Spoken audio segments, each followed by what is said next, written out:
안녕하십니까. 산업위생을 강의하는 최윤정입니다.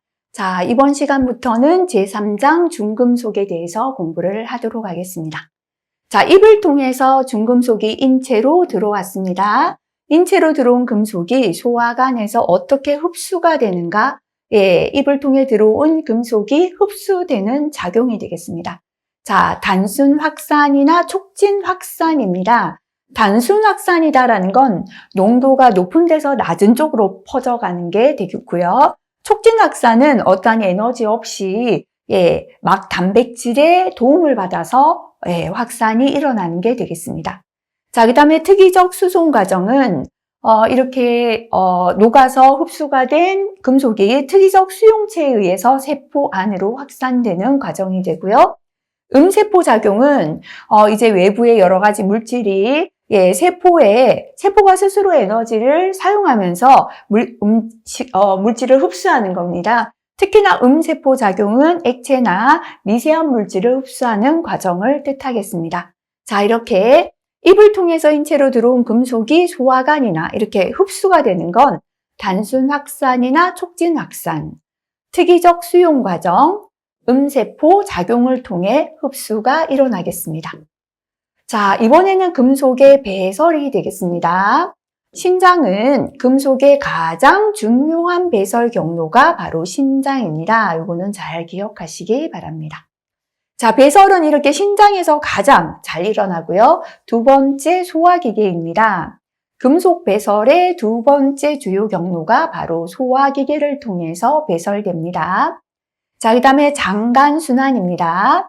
금속은 소장을 따라 내려가는 중 혈액 속으로 재흡수되기도 하고 간으로 되돌아가면서 배설되기도 합니다. 이렇게 장간순환에 의해서도 배설되고요. 기타 경로로 머리카락, 땀, 타액, 손톱, 발톱을 통해서도 금속 배설이 일어납니다. 자, 그래서 가장 중요한 배설 경로 신장이고 소화기계, 장간순환, 머리카락, 땀, 타액, 손톱, 발톱 등으로 금속이 배설되겠습니다. 자, 그 다음에 이제 각각의 금속의 특징에 대해서 배우는데요. 자, 첫 번째 납인데 시험에 납이 가장 잘 나온다 할 수도 있겠습니다. 자, 납의 중독 증세부터 보겠습니다. 대표적인 임상 증상은 위장계통장애, 신경근육계통장애, 중추신경계통장애 세 가지로 크게 나눌 수 있겠습니다. 자, 그래서 납 중독의 증세입니다. 위장계통장애로 소화기 장애 있습니다. 중추신경이나 말초신경장애가 있고요. 신경이나 근육계통장애, 이게 세 가지 대표적이죠. 그죠? 위장, 중추나 말초신경, 그 다음에 근육계통장애가 있습니다. 그 이외 납 중독이 빈혈이나 혈색소 저하 등의 조혈 기능 장애, 만성 신장 기능 장애, 자, 그리고 세포의 효소 작용을 방해합니다. 이것도 한 번씩 필기 잘 나오는데요. 포르피린과 햄의 합성에 관여하는 효소를 억제하는 작용합니다. 그리고 골수 침입, 연산통, 소화이미증인데요. 소화이미증은 역류와 납 중독입니다. 그래서 학습장애나 기능 저하를 초래합니다. 자, 그래서 납 중독 증세 별 2개, 그죠? 잘 나오니까 다시 한번 봅니다. 대표적인 게 위장, 중추신경, 말초신경, 신경근육계통 장애고요. 그 이외에 조혈 기능, 신장, 세포효소 작용 방해하고 연산통, 소화이미증 등의 증세를 일으킵니다. 자, 그 다음에 납이 체내 흡수되었을 때 기타 증상 볼게요. 저 이제 장애 말고 증상, 그죠? 혈색소 양은 저하됩니다. 망상적혈구라는 건 갓 생산된 적혈구 또는 미성숙된 적혈구, 제 기능을 못하는 적혈구인데요. 수 증가합니다. 적혈구에 호연기성 반점이 생기고요. 적혈구 내 프로토포르피린 증가합니다. 소변 중에 코프로포르피린도 증가합니다. 소변 중에 델타 아미노레블린산이 증가합니다. 소변 중에 델타 ALAD 활성치는 저하합니다. 지금 다 증가죠. 그죠? 증가인데 저하만 따로 좀 떼자면 혈색소 양이 저하되고 소변 중에 ALAD 활성치 저하됩니다. 나머지 혈청의 철도 증가합니다. 그죠? 다시 한번 볼게요. 저하되는 거 두 가지. 혈색소 양 저하, 소변 중에 ALAD 활성치 저하됩니다. 증가하는 거, 망상 적혈구 수 증가, 자, 그리고 적혈군의 프로토포르피린 증가, 소변 중에 코프로포르피린 증가, 자, 그 다음에 소변 중에 델타 아미노레블린산 증가하고 혈청 내에 철도 증가한다. 필기용인데요. 어떤 게 증가, 감소, 반대로 나오는 경우, 그죠? 잘 골라내실 수 있도록 확인하시면 됩니다. 자, 이번에는 납 중독을 진단하는 검사입니다. 자, 이 검사를 통해서 납 중독이다 진단을 내리는 겁니다. 자, 소변 중에 코프로포르피린 배설량 측정. 아까 소변 중에 코프로포르피린이 증가한다 그랬죠? 이렇게 코프로포르피린 배설량 측정합니다. 혈액 검사합니다.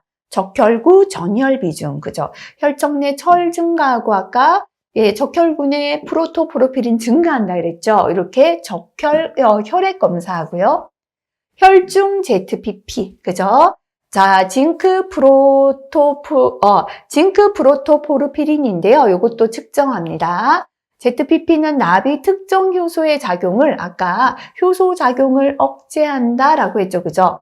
억제하여 증가하는 물질입니다. 그래서 억제를 할수록 혈중의 ZPP는 증가합니다. 그래서 휴대용 측정기를 가지고 간단히 측정할 수 있고요.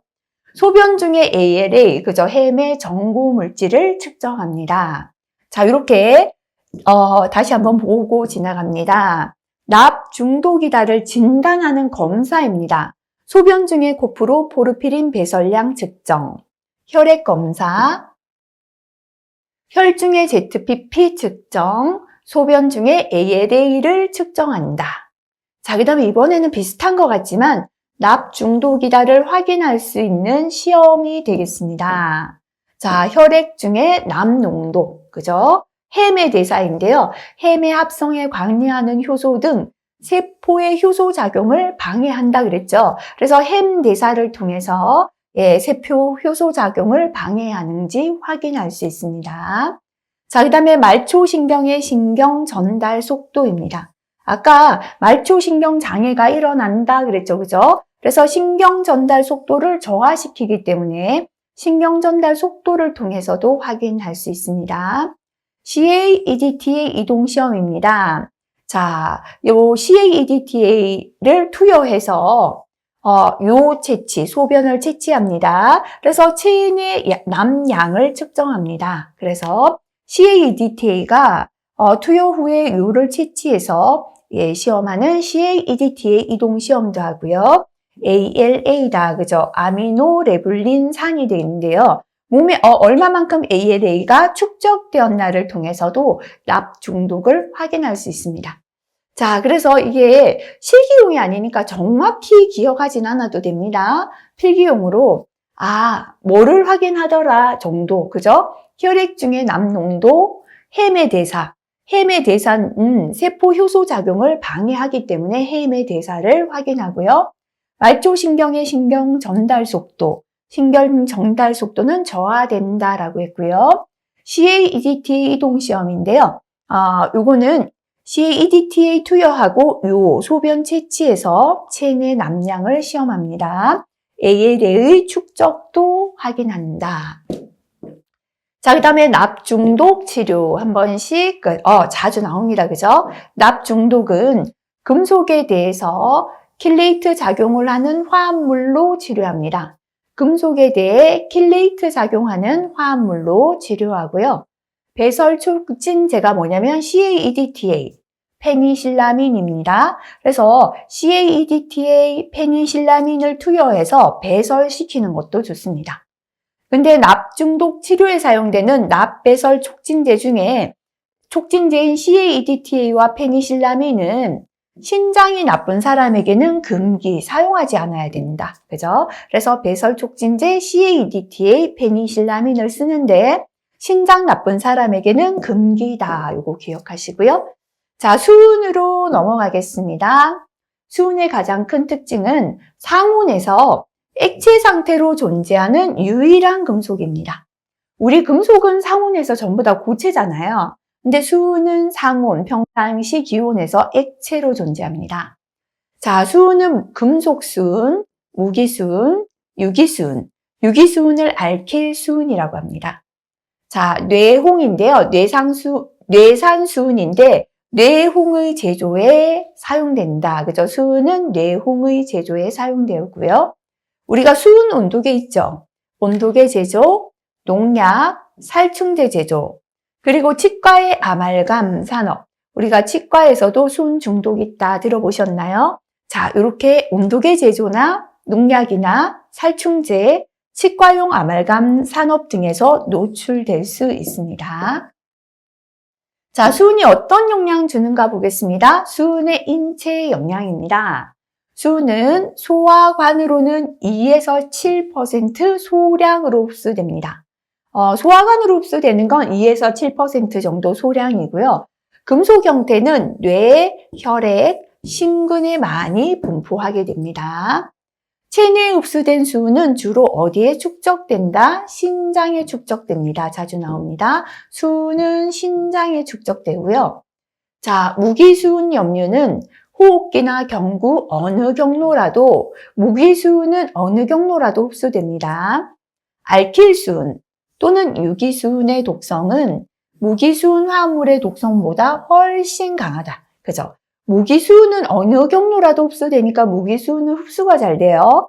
근데 유기수은, 알킬수은은 무기수은보다 훨씬 더 독성이 강합니다. 그래서 어느 경로나 흡수가 잘 되는 거하고 독성이 강한 거하고다, 그죠? 유기수은이 무기수은에 비해 독성이 10배가량 강하고 중추신경까지 침범하는 특징 가진 게 유기수은입니다.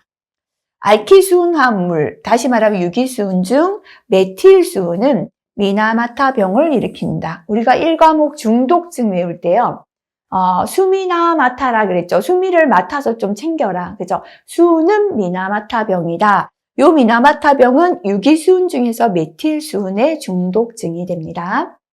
전리된 수은이온은 단백질을 침전시키고 C홀기죠. 그죠? SH기를 가진 효소 작용 억제합니다. 그래서 독성을 나타냅니다. 그래서 이 수은은 단백질 침전, SH기 가진 효소 작용을 억제해서 독성 나타낸다. 이것도 필기 한 번씩 잘 나옵니다.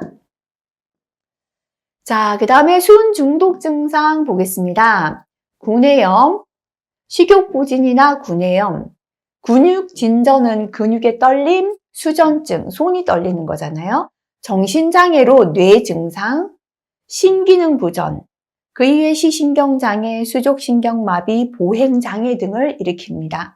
자, 제가 외울 때 수, 구, 수, 뇌 이렇게 외웠거든요. 수는 구내염, 수전증, 뇌증상이다. 그죠? 수구수뇌. 구내염, 수전증, 뇌증상 뭐 이렇게 암기하셔도 되겠습니다. 자, 그 다음에 수은 중독 치료로 넘어가겠습니다. 급성 중독입니다. 수은에 급성으로 중독되었을 땐 우유나 계란 흰자를 먹인 후에 위 세척합니다. 우리가 급성일 때 위를 씻어내면은 퍼지기 전에 씻어내는 거죠. 우유, 계란 흰자 먹이고 위 세척하는 건 급성 중독인데요. 단백질과 해당 물질을 결합시켜 침전시키는 효과입니다. 만성 중독입니다. 수은 취급을 즉시 중지하고 발을 투여합니다. 그런데 EDTA 투기는 뭐한다? 금지한다. 그죠? EDTA는 투여하지 않고 발 투여합니다. 자, 그리고 N-아세틸디 페니실라민 투여한다. 그죠? 그래서 만성 중독은 발하고 N-아세틸디 페니실라민 투여하는데요. EDTA는 금지한다. 기억하시고요. 수은의 배설입니다. 금속 수은은 대변보다 소변으로 배설이 잘 됩니다. 일단 금속은 몸 안에 들어와서 용해, 녹아서 흡수되니까 녹아서 소변으로 배설됩니다. 유기수은 또는 알킬수은은 수은화물은 대변이나 땀으로 배설됩니다. 유기수은은 대변, 땀으로 배설되고요. 유기수은은 담즙을 통해 소화관으로 배설되지만 소화관에서 재흡수도 일어납니다. 자, 유기수는 담즙 통해 소화관으로 배설도 되지만 재흡수도 됩니다. 금속수은, 무기수은의 배설 경로는 서로 상이하지 않다라는 건 비슷하다는 거죠. 아까 금속수은이 소변으로 배설되니까 무기수은도 소변으로 배설돼요. 그러나 유기수은은 대변, 땀으로 배설된다. 이렇게 정리하시면 되겠습니다. 카드뮴 넘어가겠습니다. 특징입니다. 부드럽고 연성이 있다. 예, 그거 잘 펴지고 부드럽다. 그죠? 납광물, 아연 광물을 재련할 때 부산물로 얻어집니다. 납이나 아연 재련 과정에서 부수적으로 얻어진 게 카드뮴이 됩니다. 니켈, 카드뮴 전지, 알루미늄과 합금, 살균제, 페인트 등에 사용됩니다. 니켈이나 카드뮴 전지, 알루미늄과 합금, 살균제, 페인트에 사용되는 게 카드뮴이 되겠습니다. 자, 그 다음에 카드뮴 중독 증세입니다. 칼 이렇게 기억하세요. 칼. 그죠? 대표적으로 칼슘 대사 장애를 일으킵니다. 신결석을 동반한 신증후군이 나타나고 다량의 칼슘 배설, 칼슘이 배설되다 보니까 뼈가 문제가 생기겠습니다.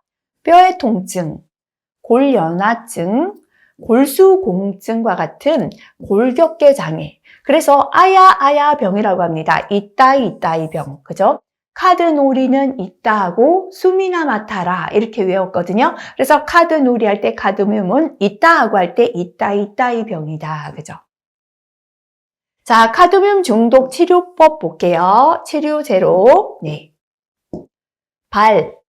CaEDTA 등 금속의 배설제를 사용하는 경우 신장 독성을 증가시키므로 투여를 금지합니다. 그래서 발이나 CaEDTA는 투여를 금한다. 그죠? 자, 그러면 카드뮴 중독 치료는요. 산소 흡입, 스테로이드를 투여하거나 비타민 D를 피하 주사합니다. 그래서 비타민 D 피하 주사가 중독 치료고 발이나 CaEDTA는 투여를 금지한다. 기억하시면 되겠습니다. 자, 그리고 치료법은 한번 이렇게 기억하시고 한번 쫙 모아서 다시 한번 정리하시면 좋겠습니다. 크롬 넘어가겠습니다. 크롬의 흡수나 배설입니다. 크롬 재련, 도금이나 합금, 도장, 용접, 스테인리스강 가공 공정에서 노출된다. 그죠? 크롬 재련이나 도금, 합금 과정 또는 도장, 용접, 스테인리스강의 가공 공정에서 크롬에 노출될 수가 있고요. 자, 이가 크롬은 매우 불안정합니다. 자, 불안정한 것들이 자꾸 다른 거랑 결합합니다. 삼가 크롬은 매우 안정되어 있어요.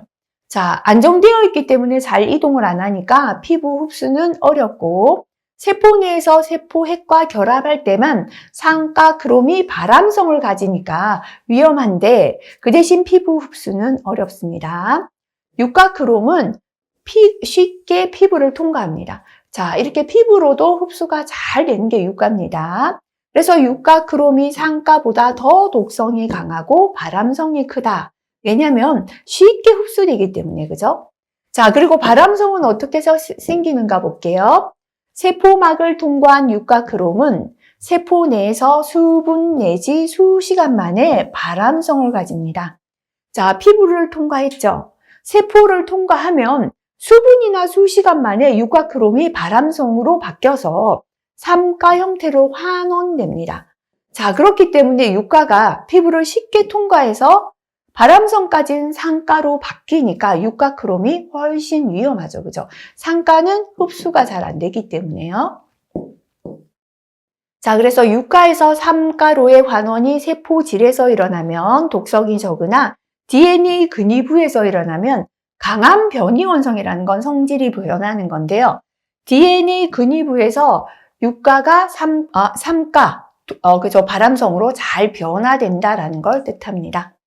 산업장애 노출의 관점에서 보면 유가 크롬이 더 해롭다. 그죠? 왜냐하면 노출되어서 흡수가 잘 되기 때문에요.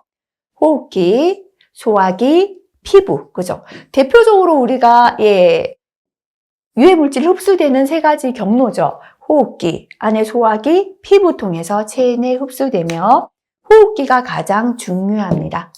체내 흡수되면 간, 신장, 폐 등에 축적되며 주로 배설은 소변을 통해서 크롬은 배설되겠습니다. 자, 그래서 크롬의 중독 증세. 앞에서 우리가 코 흘리는 크롬 그래가지고요. 제가 크롬은 코에 문제가 생긴다 그랬거든요. 비중격 전공증, 코뼈에 구멍이 나고 비강암, 코에 암이 생긴다. 요거는 암이 하루아침에 안 생기죠. 만성적인 중독 증세입니다.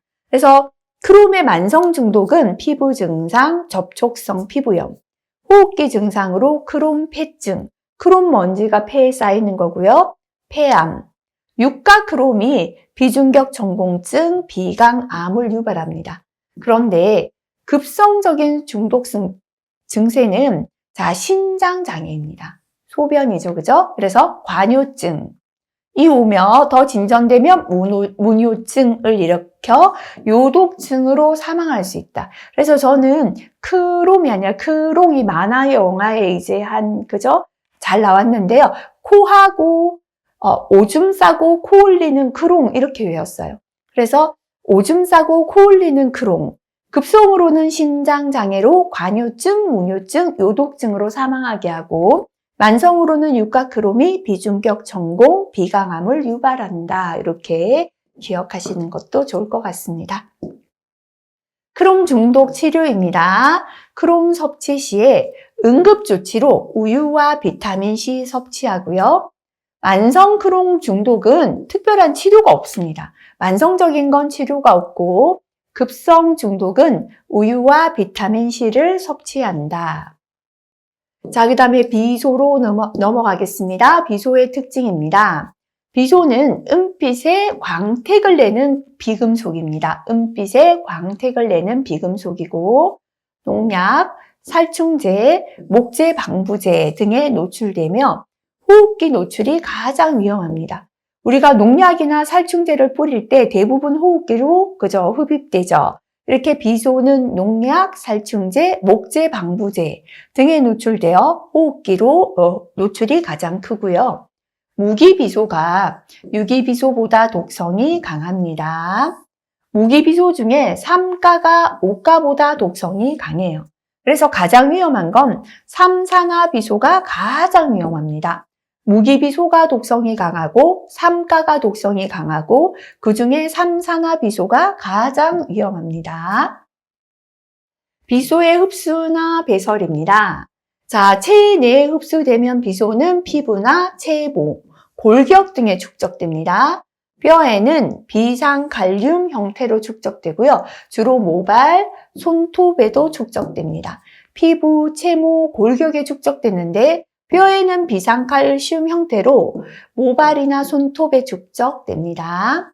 배설은 대부분 소변으로 배출되고 일부는 대변으로 배출되며 극히 일부가 모발, 피부 통해 배설됩니다. 자, 그 다음에 비소의 중독 증세가 되겠습니다. 가장 중요한 만성질환은 발암작용으로 피부암, 폐암을 일으킵니다. 그래서 우리 아까 피부나 그다음 체모, 골격에 잘 축적된다 했는데요. 피부암, 폐암, 이게 만성적인 중독이고요. 체내에서 SH기를 갖는 효소 작용을 저해시켜서 세포호흡에 장애를 일으킵니다. 자, 그리고 체내에서 SH기 그룹과 유기적인 결합을 일으켜서 독성을 나타냅니다. 이 두 가지도 필기 한 번씩 나옵니다. 자, 용혈성 빈혈, 신장장애, 흑피증, 그죠? 아까 피부암이 흑피증이죠? 그래서 이렇게 유발합니다. 비소는 피부암, 폐암 유발하고요. SH기를 갖는 효소 작용 저해시켜서 세포 호흡에 장애 일으킵니다. 아까 효소가 세포 호흡을 해서 흡수하도록 도와줬죠? 그런데 이 효소 작용 저해를 일으키고요.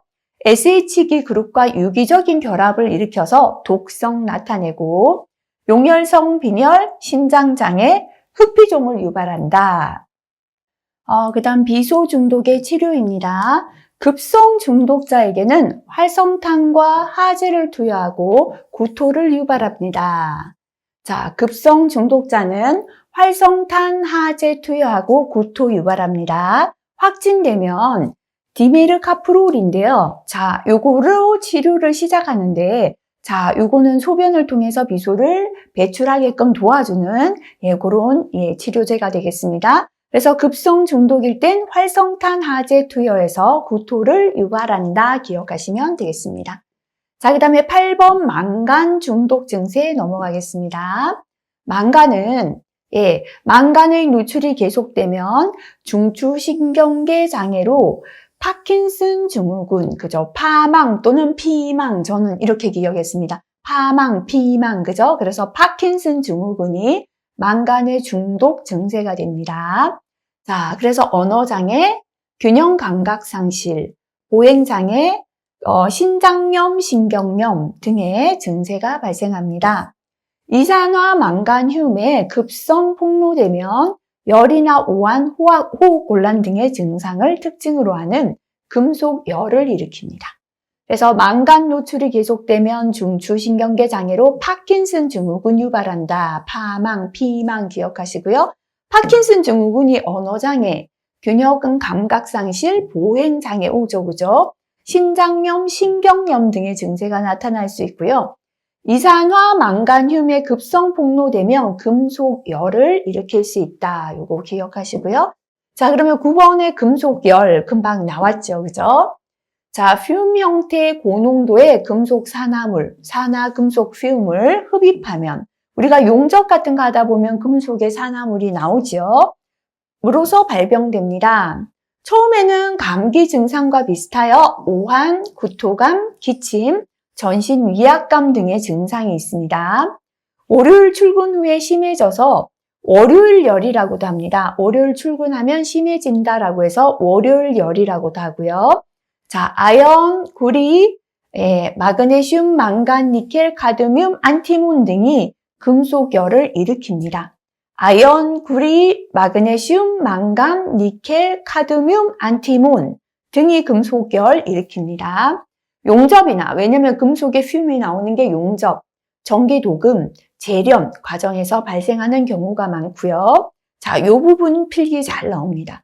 금속열은 하루 정도가 지나면 증상은 회복됩니다.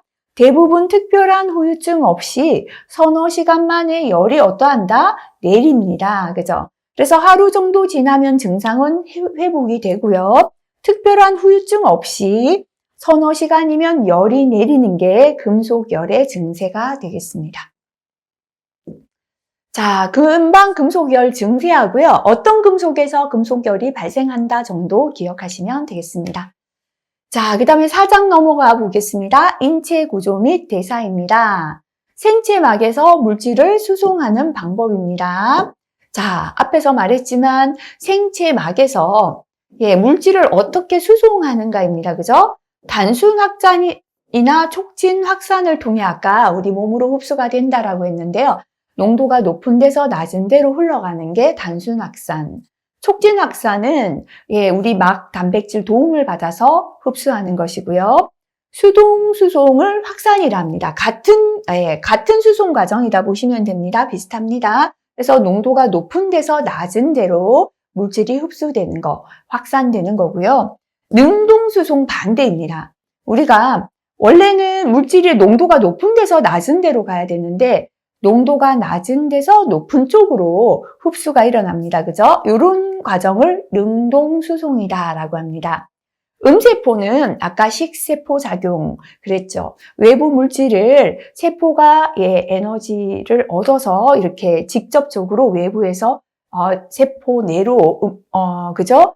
외부 물질을 흡수하는 과정입니다. 음세포는 미세하거나 또는 액체 상태 물질을 흡수하는 것이고요. 흡수한 물질을 소화시켜서 외부로 배출하죠. 이렇게 배출하는 건 토세포 작용입니다. 그래서 생체막에서 물질을 흡수하고 배설하는 수송하는 방법은 단순 확산이나 촉진 확산, 수동 수송이나 능동 수송, 음세포, 토세포 작용 이렇게 기억하시면 되겠습니다. 자, 그 다음에 유해물질의 흡수, 운반, 대사 작용 역시나 필기용인데요. 한번 읽어볼게요. 어떻게 유해물질을 몸에 흡수하고 운반하고 대사하는가? 자, 첫 번째 체내로 흡수된 유해물질은 혈액을 통해서, 그죠. 몸 안으로 흡수된 유해 물질은 혈액을 통해서 신체 각 부위 조직으로 운반됩니다. 그래서 혈액이 굉장히 중요하죠. 지용성은 이제 기름에 잘 녹는 거죠. 물질은 생체막 투과가 어렵습니다. 그 작용 부위가 제한적입니다. 자, 대부분의 물질은 대부분 어디에서 대사된다? 간에서 대사가 되며 대사작용에 의해서 유해 물질의 독성이 어떻게 된다? 감소된다. 그래서 간에서 해독 작용을 하죠. 독을 감소시키는 작용도 하고요. 또는 증가될 수도 있습니다. 유해화학 물질이 체내 내에서 해독, 분해되는 경우 중요한 작용을 하는 것은 뭐다? 효소 작용을 통해서 몸 안에서 유해화학 물질이 해독이 되어야 합니다. 자, 흡수된 유해 물질은 수용성으로 대사된다. 그죠? 자, 아까 지용성은 생체막 투과가 어려워서 작용 부위가 제한적이다 했는데요. 일단 흡수된 유해 물질은 수용성으로 대사가 되고요. 대부분 유해 물질의 분포량은 혈중 농도에 대한 투여량으로 산출합니다. 얼마만큼 분포되어 있다라는 건 혈중 농도 중에서 얼마만큼 투여되었다 요 양으로 산출하고요. 유해 물질의 혈장 농도가 50%로 감소하는 데 소요되는 시간을 반감기라고 합니다. 자, 그래서 유해 물질의 혈장 농도가 반으로 줄어드는 시기죠. 50%로 감소하는 데 소요되는 시간. 유해 물질이 피 속에서 50% 감소하는 데 걸리는 시간이 반감기다 기억하시면 되겠습니다. 자, 그 다음에 유해 물질의 흡수에서 배설까지 과정 역시나 필기 요인이니까요. 자, 읽어보도록 하겠습니다. 일단 흡수된 유해 물질은 원래 형태든 대사산물의 형태로든 배설되기 위하여 일단 어떻게 돼야 된다? 수용성으로 대사된다. 녹아서, 그죠? 용해되어서 흡수되고 대사되어야 합니다. 흡수된 유해화학 물질은 다양한 비특이적 효소에 의하여 이루어지는 유해 물질의 대사로 수용성이 증가됩니다. 자, 이렇게 비특이적인 효소에 의하여 아까 비특이적인 우리 수송작용이 있다 그랬죠? 비특이적인 효소에 의해서 유해 물질의 대사로 수용성이 증가됩니다. 그래서 체외로 배출이 용이하게 됩니다. 자, 그 다음에 유해 물질은 그죠? 여기서 보면 효소 때문에 수용성이 증가되면서 흡수도 되고 그게 배설도 된다라고 보시면 되죠. 유해 물질은 조직에 분포되기 전에 먼저 개의 막을 통과하여야 합니다. 자, 흡수 속도는 유해 물질의 물리화학적 성상과 막의 특성에 따라 결정된다. 일단 유해 물질이 각 조직에 분포되기 전에 세포막, 무슨 막을 통과해야 되는데요. 이렇게 흡수되는 속도는 유해 물질 자체의 성상하고 막의 특성에 따라 흡수되는 속도가 결정된다라는 것입니다. 간은 화학물질을 대사시키고 콩팥, 신장이죠, 그죠? 함께 배설시키는 기능을 한다, 그죠? 간에서는 물질 대사해서 아까 해독작용도 하고 독성이 증가도 되고요. 콩팥, 신장과 함께 배설시키는 기능도 합니다. 기능을 가지고 있는 것과 관련하여 다른 장기보다 여러 유해 물질의 농도가 어떠하다? 높은 데가 어디다? 간이다, 그죠? 자, 다시 한번 읽고 지나가 주시기 바랍니다. 자, 그 다음에 이제 위해도 평가로 넘어갑니다. 유해 위험성 평가 단계다라고도 볼 수 있습니다. 한 번씩 실기에도 나옵니다. 위해도 평가 단계는 첫 번째는 위해도 평가라는 건 유해 위험성을 평가하는 것이죠. 그래서 1단계는 유해성 확인합니다. 이 물질이 유해성이 있는가 확인합니다. 2단계는 노출량하고 반응 평가합니다. 노출이 100g 되니까 반응이 어떻다? 200g 되니까 반응이 어떻다? 이렇게 유해성 확인했다면 노출량에 따른 반응 평가합니다. 자, 그 다음에 3단계는 노출 평가. 현재 얼마만큼 노출되고 있는가 노출 평가합니다. 4단계 위에도 결정합니다. 자, 100g 노출되니까 이 반응이 어떻다다, 그죠? 근데 현재 100g 이상 노출되었다. 그러면 위해도 어떠하다? 위해하다. 이렇게 결정할 수 있다는 거죠. 그래서 위해도 평가 4단계 순서 기억하시기 바랍니다. 자, 그 다음에 생물학적 모니터링입니다. 만약에 산업기사 하시는 분들이라면요, 실기에 넘어가서 독성학에서 문제가 나올 확률이 가장 높은 게 이쪽이다 보시면 돼요. 생물학적 모니터링, 생물학적 노출지수, 그죠? 그리고 뒤에 넘어가면은, 우리 생물학적 노출 모니터링의 장단점과 노출 지표 물질이 나옵니다. 이런 부분에서, 좀 산업기사는 뭐 다른 건 기억 못해도 독성학 부분에서 지금부터 하는 부분이라도 잘 기억하시면 실기에 출제되는 문제들 그저 좀 도움 받으실 것 같습니다. 자, 생물학적 모니터링이 무엇인가 정의입니다. 근로자의 유해인자에 대한 노출 정도를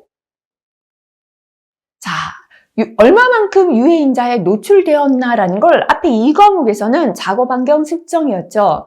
근로자의 호흡기 부분 또는 그저 호흡기에서 측정했는데 환경을 측정했잖아요. 간접적으로 그죠? 근데 이번에는 모니터링을 하는데 생물학적이다. 그죠?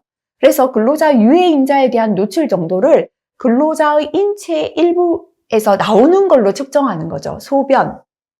호기는 들숨이 아니라 날숨입니다. 그죠? 나오는 숨에서 얼마만큼 작업자 안에 게 나오겠죠. 그래서 호기는 날숨이다. 그죠? 날숨을 뜻합니다. 자, 그 다음에 혈액. 그죠? 중에서 그 물질이나 대사산물을 측정합니다. 근로자의 소변에서 뭐를 측정하고, 혈액에서 뭐를 측정하고, 호기에서 뭐를 측정합니다. 그죠? 그래서 노출 정도를 추정하는 방법을 생물학적 모니터링이다 라고 합니다. 유해인자에 대한 노출 정도를 소변, 호기, 혈액 중에서 대사산물을 측정함으로써 노출 정도를 추정하는 방법이 되겠습니다. 근로자의 생체 시료죠. 그죠? 생체 시료가 바로 소변, 호기, 혈액이 되겠죠. 생체 시료로부터 유해물질의 대사산물, 유해물질 자체, 생화학적 변화 산물을 분석해서 유해물질의 체내 흡수 정도, 건강 영향 가능성을 평가하기 위하여 실시합니다. 그래서 정의를 적으셔야 한다면 1번 적으시면 되겠죠. 그죠? 유해인자에 대한 노출 정도를 소변, 호기, 혈액 중에서 대사산물을 측정해서 노출 정도를 추정하는 방법이 되겠습니다. 자, 그 다음에 생물학적 노출 지수입니다. 얼마만큼 노출되었나 지수죠. 홍노지수 또는 BEI다라고 하는데요. ACGIH 정의가 되겠습니다. 혈액, 소변, 호기, 모발 등 생체 시료로부터 유해물질에 대한 근로자의 노출량을 평가하는 기준을 생물학적 노출 지수다라고 하고요. BEI를 사용한다, 줄인 거다, 그죠? 혈액이나 소변이나 호기와 모발 같은 생체 시료로부터 유해물질에 대한 근로자의 노출량을 평가하는 기준으로 BEI를 사용하고 있습니다. 유해물질의 대사산물, 유해물질 자체, 생화학적 변화 등을 총칭합니다. 자, 그 다음에 용어인데요. 내재 용량이란 무엇인가 보겠습니다. 내재 용량은 최근에 흡수된 화학물질의 양입니다. 그리고 과거 수개월 동안 흡수된 화학물질의 양을 의미하고요. 체내 주요 조직 또는 부위의 작용과 결합한 화학물질의 양이다. 그죠? 이렇게 정의해야 합니다.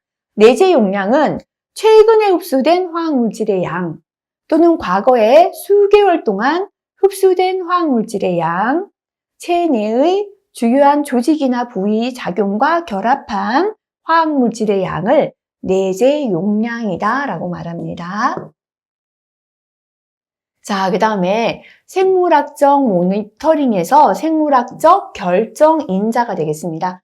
우리가 생물학적 모니터링을 했는데요. 결정하는 인자는 어떤 건가? 그죠? 근로자 체액에서 화학물질이나 대사산물, 근로자 체액에서 채취한 화학물질이나 대사산물이 결정인자가 됩니다.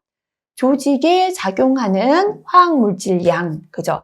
조직에 어떻게 작용했는지 화학물질의 양이 생물학적 결정인자가 되고요. 건강상 영향을 초래하지 않는 조직 또는 부위, 내재 용량입니다. 그죠? 그래서 건강상 영양을 초래하지 않는 조직이나 부위가 결정인자로 쓰일 수 있습니다. 자, 다시 볼게요. 생물학적 모니터링의 생물학적 결정인자입니다. 체액에서 화학물질이나 대사산물, 체액에 얼마만큼 화학물질이 있다라는 게 결정할 수 있는 인자가 되고요. 조직에 작용하는 화학물질 양, 그죠? 표적 분자의 실제 활성인 화학물질, 조직에 현재 작용하고 있는 화학물질 양도 결정인자가 되고요. 건강상 영양을 초래하지 않는 조직이나 부위도 결정할 수 있습니다. 자, 이런 것들하고 영양을 초래하지 않는 부위를 비교해서, 그죠? 이 결정을 할 수 있기 때문에 건강상 영양을 초래하지 않는 조직이나 부위도 생물학적인 결정인자가 된다. 이렇게 세 가지 되겠습니다. 자, 그 다음에 생물학적 모니터링, 생물학적 노출 지수, BEI의 특징이 되겠습니다. 자, 첫 번째, 화학물질이 건강상 영양을 나타내는 조직, 부위에 결합된 양이죠. 그래서 생물학적 모니터링, 생물학적 노출 지수라는 건 건강상 영양을 나타내는 조직이나 부위에 결합된 양이고요. 건강에 영향을 미치는 바람직하지 않은 노출 상태를 파악하는 겁니다. 건강에 영향을 미치는 바람직하지 않은 노출 상태는 현재 노출이 많이 된 거죠. 그거를 파악하는 것입니다. 개인의 작업 특성, 습관에 따른 노출의 차이도 평가할 수 있다. 그죠? 개인의 작업 특성이나 습관에 따른 노출의 차이도 평가할 수 있다. 왜냐하면 사람에게서 나온 체액이나 혈액이나 소변, 이걸 통해서 같은 작업을 하는 사람이지만 다르다는 걸 통해서 작업 특성, 습관에 따른 차이도 평가를 할 수 있다가 맞습니다. 그죠? 자, 시료로는 소변, 호기, 혈액 등이 주로 이용된다. 요거 중요합니다. 생물학적 모니터링에서 생체 시료는 소변, 호기, 혈액이고요. 혈액에서 휘발성 물질의 생물학적 노출 지수는 정맥중의 농도입니다. 그래서 혈액에서는 정맥중의 농도를 사용합니다. 호흡기계나 피부 흡수, 소화기계를 통한 유해인자의 종합적인 흡수 정도를 평가할 수 있다. 그죠? 호흡기, 피부, 소화기를 통한 종합적인 흡수 정도를 평가할 수 있다라고 했고요. 왜냐하면 다 이용하니까요. 최근 노출량이나 과거로부터의 축적된 노출량을 어떻게 파악하는 거죠? 간접적으로 파악하는 방법이다. 역시나 직접적으로 과거에 얼마 되었다, 현재 얼마 더 직접적인 건 아니죠. 그죠? 간접적으로 파악하는 방법이고요. 체내의 대사 산물을 통해서 간접적으로 파악합니다. 근로자가 노출 기준 값을 넘는다고 하여 반드시 건강장애가 있는 것은 맞다 아니다? 아니다 그랬죠. 노출 기준 값을 넘었다고 반드시 직업병이다? 건강장애가 있다? 그것은 아니다 라고 했고요. 노출 기준값 이하에서도 건강장애는 발생할 수 있다. 그죠? 노출 기준 이하더라도 건강장애는 발생할 수 있습니다. 자, 직업성 질환 여부를 정확히 평가하는 것입니까? 아닙니까? 그것은 아닙니다. 어디까지나 간접적으로 노출 정도를 파악하는 거지 정확하게 직업성 질환에 걸렸다를 평가하는 건 아닙니다. 측정 결과 해석이 명확하지 않을 수도 있습니다. 작업 환경 측정에서 설정한 공기 중에 허용 기준보다 훨씬 적은 생물학적 노출 지수가 있습니다. 자, 이것도 필기 잘 나옵니다. 우리 허용 기준 TLV는요, 물질마다 허용 기준이 다 있죠. 그런데 생물학적 노출 지수는 뒤에 가면 몇 개 안 돼요. 여기 나와 있는 게 자주 나오는 것만 적어놨지만 훨씬 어떠하다. 전체 물질에 대한 TLV는요, 이 허용 기준 TLV는 ACGIH에서 물질마다 다 허용 기준 어디까지다가 나오지만 생물학적 노출 지수는 TLV보다는 훨씬 적다라는 거 기억하시면 됩니다. 생물학적 시료를 분석하는 것은 작업 환경 측정, 개인 시료 결과보다 훨씬 몸에서 나오는 걸 분석하니까 복잡하겠죠. 그리고 취급이 어떠하겠습니까? 어렵다. 자, 측정 결과 해석이 복잡하고 어려워요. 시료도 잘못 보관하면 오염될 수 있다, 그죠? 그리고 분석도 어렵다라는 게 특징이 되겠습니다.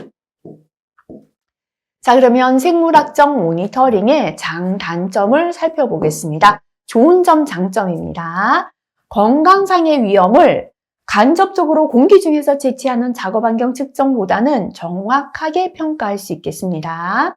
모든 노출 경로, 아까 그랬죠? 소변, 호기, 혈액, 모발까지도, 그죠?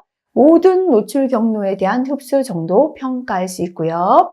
작업환경 측정에서 개인 시료로 작업환경 측정하는 것보다 더 직접적으로 근로자 노출을 추정할 수 있는 게 장점입니다. 단점 볼게요. 일단 시료 채취가 어렵죠. 사람에게서 채취해야 되니까요. 그죠? 근로자로부터 시료를 직접 채취하기 때문에 시료 채취 분석이 어렵습니다. 근로자로부터 직접 채취해야 되니까요. 일일이 소변 검사, 혈액 검사 해야 되니까 어렵습니다. 근로자의 생물학적인 차이가 있습니다. 근로자마다 생물학적인 차이가 있어서 그 차이를 다 그죠? 이렇게 평가하기가 쉽지 않습니다. 유기시료의 특이성과 복잡성, 유기시료의 특이성이 존재한다. 그죠? 시료들마다 특이성이 존재해서 이 분석이 어렵고요. 분석의 어려움 및 오염. 분석이 어렵고 시료가 오염될 수 있다. 혈액이나 소변 같은 거 오염이 잘 되고요. 작업 이외의 다른 요인에 의한 노출 여부에 영향을 받겠죠. 예를 들어 중금속 있죠. 그죠? 작업뿐만 아니라 일상생활 중에서도 또 노출될 수 있죠. 이런 어려움이 있다. 그죠? 단점 다시 한번 볼게요. 첫 번째는 근로자로부터 시료를 직접 채취하기 때문에 시료 채취 분석이 어렵습니다. 근로자에게서 생물학적인 차이가 나타날 수 있습니다. 유기시료 자체가 특이성이 있고 복잡성이 있습니다. 분석의 어려움과 오염될 수가 있습니다. 작업 이외의 다른 요인에 의한 노출 여부에도 영향을 받게 됩니다. 자, 그렇다면 생물학적 노출 지수 BI를 사용할 때 주의점, 이용상의 주의점이 되겠습니다. 생물학적 감시 기준으로 사용되는 노출 기준이죠. 생물학적 모니터링의 기준값으로 사용합니다. 그래서 생물학적 노출 지수는 생물학적 감시 기준으로 사용되는 노출 기준이죠. 그래서 생물학적 모니터링의 기준값으로 사용되고요. 일주일에 5일, 1일 8시간, 법적인 근로시간을 기준으로 했습니다. 허용 농도에 해당하는 농도에 노출되었을 때의 농도입니다. 그런데 작업시간 증가되면 노출 지수를 그대로 적용해서 될까요? 안 될까요? 안 되죠. 하루 8시간 일주일 5일을 기준으로 했기 때문에 작업시간이 증가되면 노출 지수를 그대로 적용해서 안 됩니다. 자, 위험하다, 위험하지 않다. 요 물질을 명확하게 구별하는 것은 맞다, 아니다? 아닙니다. 이게 위험이다, 위험하지 않은 물질을 명확하게 구별하는 구별하기 위한 기준 아니고요. 환경 오염에 대해서 노출을 결정하는 데 이용해서 된다, 안 된다? 안 되죠. 환경이 아니라 우리가 작업 중에서 얼마나 노출되는지를 평가하는 것입니다. 그죠? 환경 오염에 대한 노출을 결정하는 데 쓸 수 없습니다. 직업병, 중독 정도를 평가하는 데 이용해서 돼요, 안 돼요? 안 됩니다. 자, 요거보다 기준 낮다고 해서 직업병 안 걸린다? 높다고 해서 중독이 생긴다. 이렇게 직업병이나 중독을 평가하는 데 이용해서 안 된다라는 내용입니다. 자, 생체 시료별 특징 봅니다. 아까 우리가 생체 시료, 그죠? 첫 번째 소변이 있었습니다. 비파괴적으로 시료 채취가 가능합니다. 많은 양의 시료 확보가 가능해요. 소변은 조금 많은 양을 채취하기가 조금 쉽죠, 그죠? 시료 채취 과정에서 오염될 가능성이 굉장히 높아요. 근데 불규칙한 소변 배설량으로 농도 보정이 필요하고요. 채취 시료는 신속하게 검사해야 됩니다. 오염이 될 수 있기 때문에, 그죠? 자, 이렇게 비파괴적으로 시료 채취가 가능하다. 우리가 소변은 쉽게 채취할 수 있고 많은 양의 시료 확보 가능하지만 시료 채취 과정에서 오염될 가능성이 높고 농도 보정이 필요하고 어떨 때는 소변이 좀 묽을 때 있고 짙을 때 있으니까 농도 보정이 필요하고요. 시료는 신속하게 검사해야 합니다. 자, 그 다음에 혈액입니다. 별표 2개네요. 이게 잘 나옵니다. 그죠? 시료 채취 과정에서 오염될 가능성이 혈액은 적어요. 아까 소변이 높고 혈액 적습니다. 뭐를 기준한다 그랬죠? 정맥혈을 기준으로 하며 동맥혈에는 적용할 수 없습니다. 채취 시 고무막의 혈액 흡착을 고려해야 하고요. 고무막에 혈액이 흡착되어서 그저 흡수될 수 있는 거 고려하고 휘발성 물질 시료의 손실 방지를 위하여 최대 용량 채취합니다. 분석 방법 선택 시 특정 물질의 단백질 결합을 고려하고요. 보관, 처치에 주의를 요합니다. 시료 채취 시에 근로자가 부담을 가질 수 있죠. 그죠? 소변보다는 혈액 채취 어렵잖아요. 약물 동력학적 변이 요인들의 변이 요인의 영향을 받을 수도 있습니다. 자, 그 다음에 호기입니다. 그죠? 폐포 공기가 혼합된 호기 시료에서 측정합니다. 노출 전후 시료를 채취하고요. 수증기에 의한 수분 응축의 영향을 고려해야 되고 방광기가 짧기 때문에 노출 직후에 채취해야 합니다. 그죠? 그래서 바로 숨 쉬고 나오는 노출 직후 채취하고요. 노출 후 혼합 호기의 농도는 폐포 내 호기 농도의 3분의 2 정도입니다. 별표 3개죠.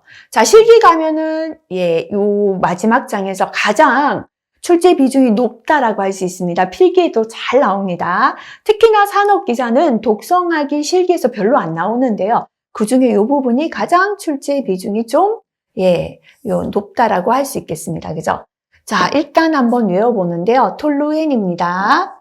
혈액이나 호기의 톨루엔 또는 소변 중에 오크레졸입니다. 오르소크레졸. 이 부분은 몇 년 전에 규정이 변경되었습니다. 자, 그래서 톨루엔은 혈액, 호기의 톨루엔, 소변 중에는 오르소크레졸이 됩니다. 작업 종료 시 시료 채취합니다. 채취 시기도 잘 나오고요. 요거는 이제 노출 지표 물질인데 체내 대사 산물이라 할 수도 있겠습니다. 벤젠은 소변 중에 페놀, 소변 중에 티티뮤코닉산입니다. 작업 종료 시 해야 합니다. 크실렌이죠. 크실렌은 소변 중에 메틸마뇨산입니다. 역시나 작업 종료 시입니다. 니트로벤젠이죠. 혈중의 메타헤모글로빈이고요. 작업 종료 시입니다. 에틸벤젠은 소변 중에 만델린산입니다. 네. 소변 중에 만델린산. 네. 그리고 작업 종료 시입니다.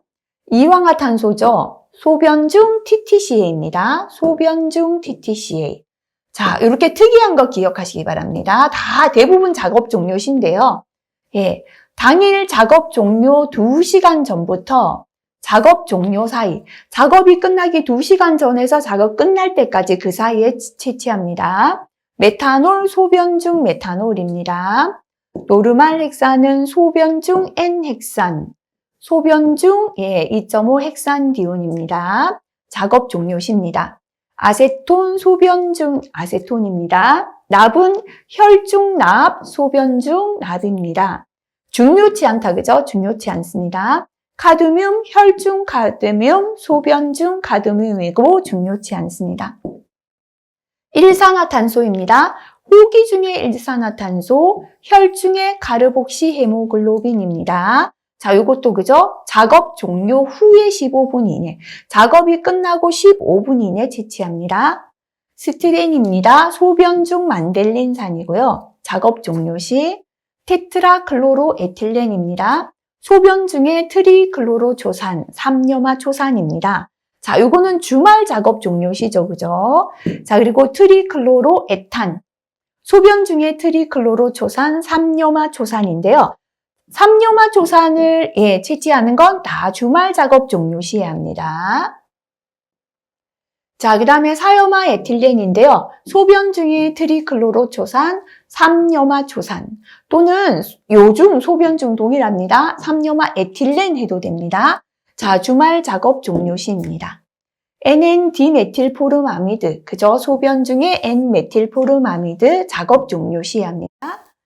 트리클로로에틸렌인데요. 3염화에틸렌, 소변 중에 트리클로로조산, 3염화조산, 트리클로로에탄올, 3염화에탄올인데요.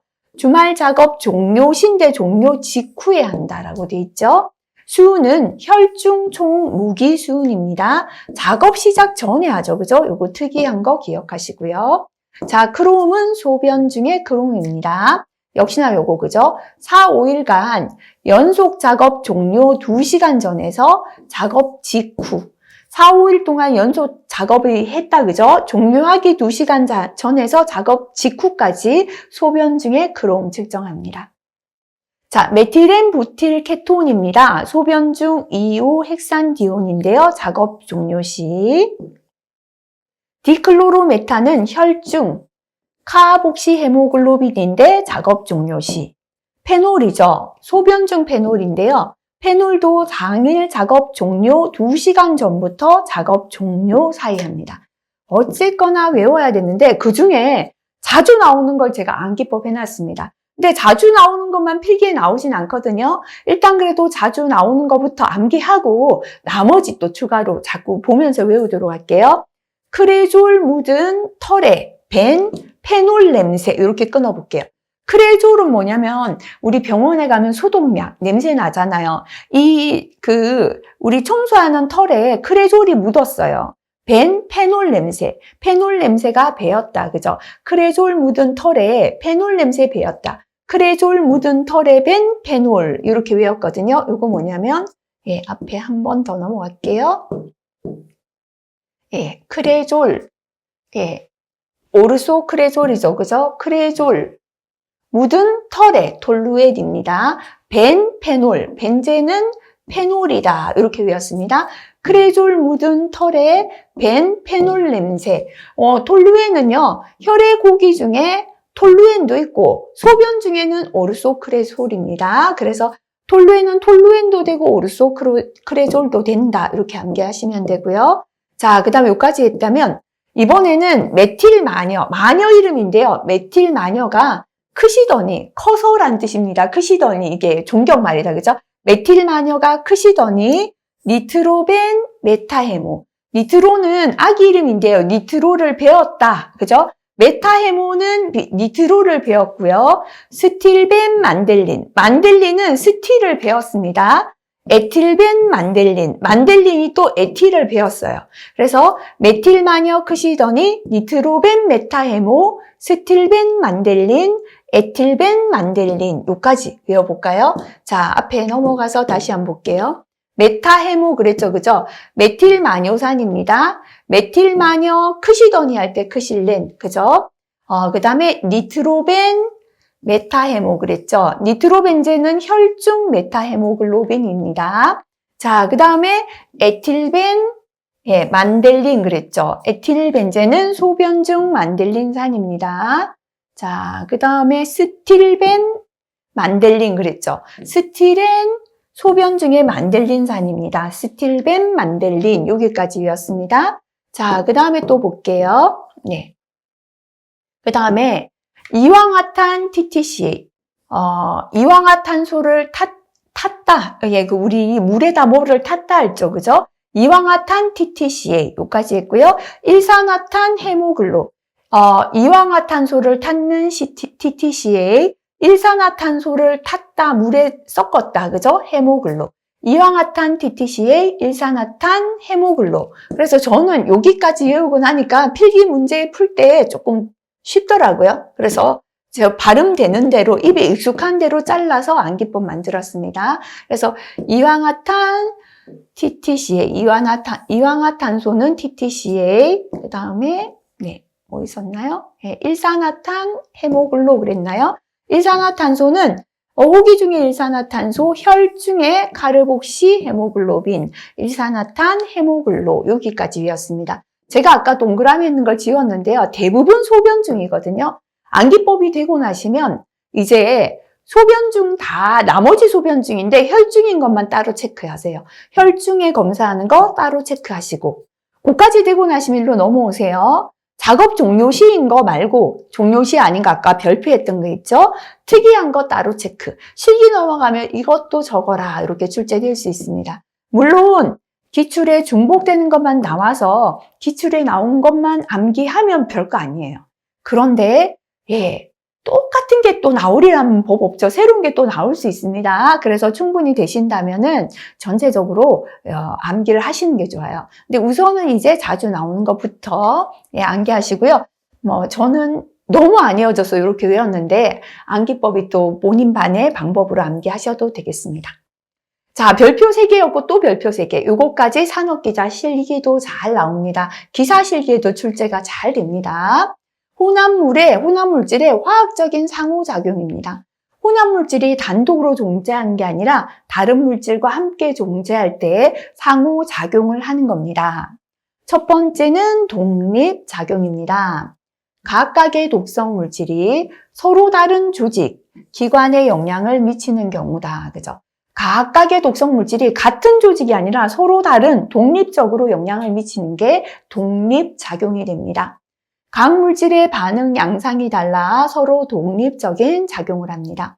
톨루엔황산, 납황산, 질산카드뮴, 이산화황과 시아나수소 이런 물질들은 각각 서로 다른 조직이나 기관에 영향을 미치기 때문에 독립작용을 하겠습니다.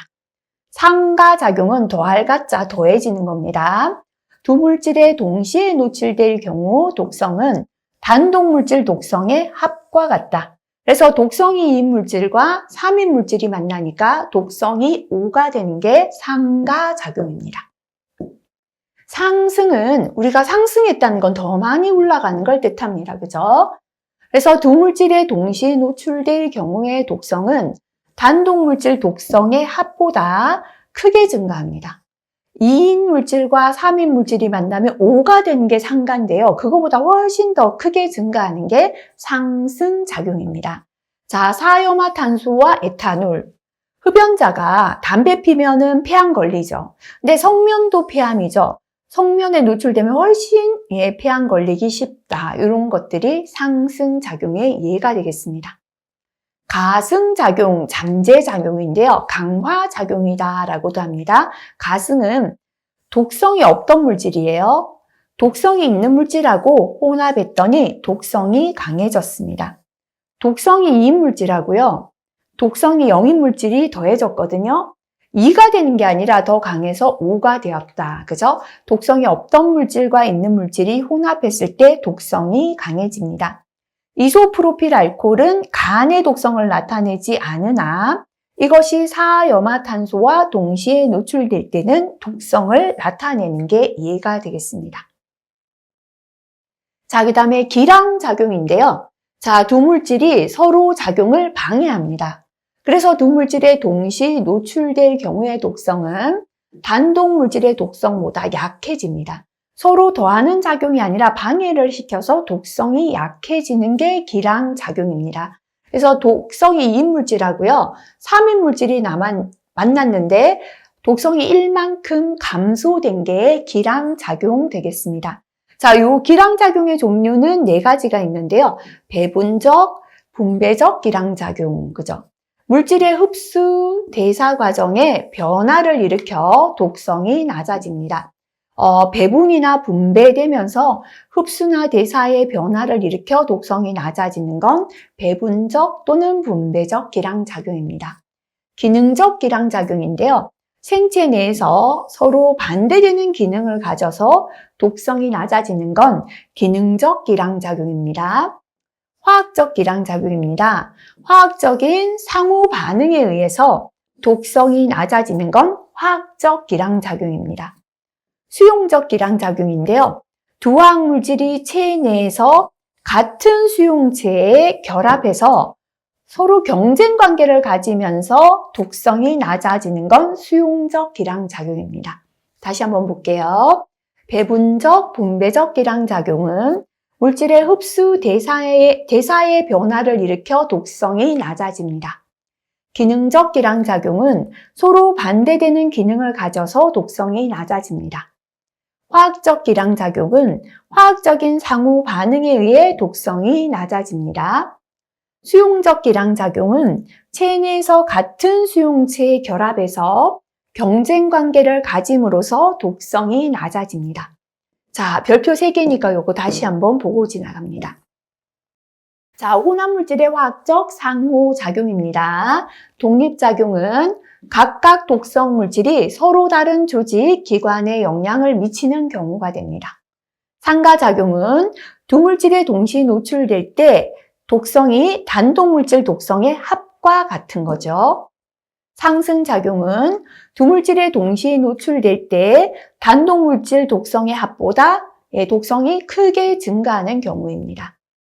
가승작용은 독성이 없던 물질이 독성이 있는 물질과 만났을 때 독성이 강해지는 작용이 됩니다. 기량작용은 두 물질이 서로 작용을 방해해서 동시 노출될 때 단독 물질의 독성보다 독성이 약해지는 걸 뜻하겠습니다. 자, 실기까지 중요하니까요. 그리고 기량작용의 종류도 시험 나오니까 함께 기억하시기 바랍니다. 자, 그 다음에 상대 위험도, 비교 위험도입니다. 공식은 뒤에 공식 정리하는 데서 하고요. 오늘 이제 정의부터 봅니다. 비노출군에 비하여 유해물질에 비노출된 집단, 비노출군, 유해물질에 노출된 집단, 노출군에서 질병에 걸릴 위험이 얼마나 큰가, 그죠? 노출되지 않은 사람하고 노출된 사람하고 얼마만큼 질병에 걸릴 확률이 큰가를 나타내는 게 상대 위험도, 비교 위험도입니다. 비노출군하고 노출군을 비교했다, 상대에서 비교한다, 이렇게 기억하시면 되겠죠? 자, 그래서 상대 위험도, 비교 위험도는 비노출군에서 질병 발생률 분의 노출군에서 질병 발생률입니다. 그래서 상노비, 상노비, 그죠? 상대 위험비는 노출군, 밑에는 비노출군이다. 이렇게 기억하시면 되고요. 자, 계산했는 값이 1이다라는 건 노출과 질병 사이 연관성이 없는 거죠. 비노출군하고 노출군이 똑같다는 건 아무런 영향도 안 미쳤다는 거죠. 상대 위험비가 1보다 크다는 건 노출군이 더 많다는 거죠. 그죠? 그래서 위험이 노출되었을 때 위험이 증가한다는 걸 뜻하고요. 상대 위험비가 1보다 작다는 건 노출군보다 비노출군에서 더 질병이 큰 거죠. 그래서 질병에 대한 방어 효과, 여기에 노출되니까 차라리 병이 덜 걸린다, 이렇게 방어 효과가 있다라고 판정할 수 있겠습니다. 상대 위험비 1은 노출과 질병 사이 연관성 없습니다. 상대 위험비가 1보다 큰 거는 노출군에서 질병이 더 많으니까 위험이 증가하는 것이고요. 상대 위험비가 1보다 작은 거는 비노출군에서 더 질병이 발생했기 때문에 질병에 대한 방어 효과가 있다라고 판정할 수 있겠습니다. 자, 그 다음에 이번에는 기여 위험도, 귀속 위험도, 기여 위험도, 귀속 위험도입니다. 유해 요인에 노출될 때 얼마만큼 환자 수가 증가했나. 다시 말하면 이 물질에 노출되는 게 환자 수에 얼마만큼 기여했나. 귀속 위험도다, 그죠? 자, 가를 나타냅니다. 그래서 질병 발생의 요인을 제거하였을 때 질병 발생이 얼마나 감소될 것인가 나타냅니다. 자, 기여 분율이다라는 건 노출군에서 노출이 질병 발생에 얼마나 기여했는가.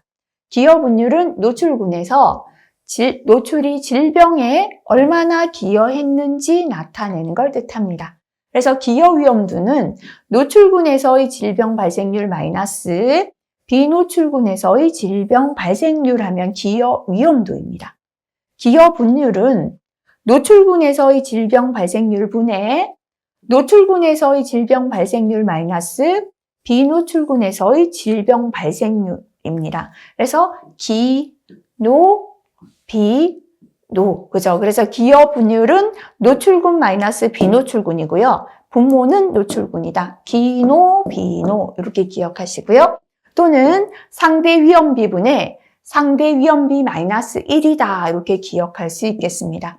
기위, 노비 그랬죠. 그죠? 기여 위험률은 노출군 마이너스 비노출군입니다. 기노, 비노 그랬죠. 기여 분율입니다. 노출군, 비노출군, 노출군. 기노, 비노. 뭐 이렇게 요거는 좀 암기해 주시면 좋습니다. 자, 그 다음에 교차비가 나옵니다. 교차비는 특성을 지닌 사람들의 수와 특성을 지니지 않은 사람들의 수와의 비입니다. 특성을 지닌 사람은 몇 명인데 특성을 지니지 않은 사람이 몇 명이다. 이렇게 암기는 특성교차. 교차비는 특성 지닌 사람과 아닌 사람의 비다. 그죠? 그래서 교차비는 환자군에서의 노출 대응비, 밑에는 대조군에서의 노출 대응비입니다. 대응비는 노출이나 질병의 발생 확률, 밑에는 노출 또는 질병의 비발생 확률. 대응비라는 건 노출이나 질병의 비발생될 확률분의 노출이나 질병의 발생될 확률을 뜻하고요. 교차비는 환자군에서의 노출, 밑에는 대조군에서의 노출을 뜻합니다. 그래서 교환대다, 그죠? 교차비는 환자군 노출, 밑에는 대조군 노출, 교환대 이렇게 암기하시면 되고요. 교차비가 1이다라는 건 요인과 질병 사이 관계가 없다. 환자군, 대조군 똑같다는 건 요인과 질병에 관계 없다는 걸 뜻합니다. 교차비가 1보다 크다라는 건 환자군이 더 큰 거죠. 요인에서 노출이 질병 발생을 증가한다라는 거고요. 교차비가 1보다 작다는 건 대조군에서 더 큰 거니까 요인에 노출되는 게 질병을 방어한다라는 의미가 있다. 그죠? 자, 이렇게 설명할 수 있겠습니다. 자, 그 다음에 계통적 오류로 넘어가겠습니다. 계통적 오류다라는 건 측정자의 자기가 가진 편견, 측정 기기의 문제점, 정보의 오류, 그죠? 계통적 오류의 원인은 이렇게 세 가지입니다. 측정자의 편견, 측정기기 문제점, 정보 오류로부터 발생하는 오류를 계통적 오류라고 합니다. 자, 이 계통적 오류를 없애기 위해서는 표본수를 이 계통 오류는 표본수를 증가한다고 해서 편견이 사라지거나 기기 문제점이 사라지거나 정보 오류가 없어지지 않겠죠. 그래서 표본수를 증가시키더라도 오류를 감소나 재개어시킬 수 없는 게 특징이고요.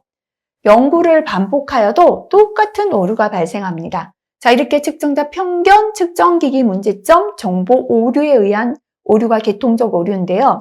표본수를 증가하거나 연구를 반복해도 감소나 제거할 수 없는 오류다. 이렇게 정리하시면 되겠습니다. 자, 여기까지 하면 우리가 암기해야 될 내용 부분 끝이 났습니다. 제가 가급적 강의 수를 줄여서 찍기 위해 노력했습니다. 왜냐하면 핸드북 자체가 강의 수가 많아서 부담스럽다면 안 들으시거든요. 왜냐하면 핸드북은 시간이 바쁘신 분들이 들으시기 때문에요. 그래서 첫 번째, 강의를 안 듣는 것보다는 핸드북이라도 반복하는 게 훨씬 필기 문제 풀이에도 수월하십니다. 왜냐하면 아무것도 모르고 답 암기 어렵죠. 그리고 실기 넘어가서도 수월합니다. 왜냐하면 핸드북은 필기의 모든 내용은 아니지만 실기까지 암기해야 할 내용이 포함되어 있습니다. 그래서 필기만 합격하는 게 자격증 받는 거 아닌 거 아시죠? 최근 들어 CVT로 바뀌면서 계속 연습하셔서 답만 암기해서 필기 합격하신 분들, 결국은 실기 합격 못하시면 그 시간만 낭비하는 게 됩니다. 자, 최종 합격은 실기까지 합격이라는 거 기억하시고요. 가급적이면 반복해서 들으시기 바랍니다.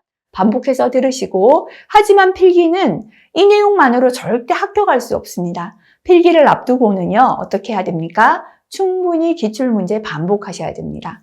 펴놓고 답을 찾아도 못 찾을 수 있는 게 필기죠. 여러 가지 함정과 또 응용이 있기 때문에요. 필기를 대비해서는 반드시 기출문제 풀어보시는 게 좋습니다.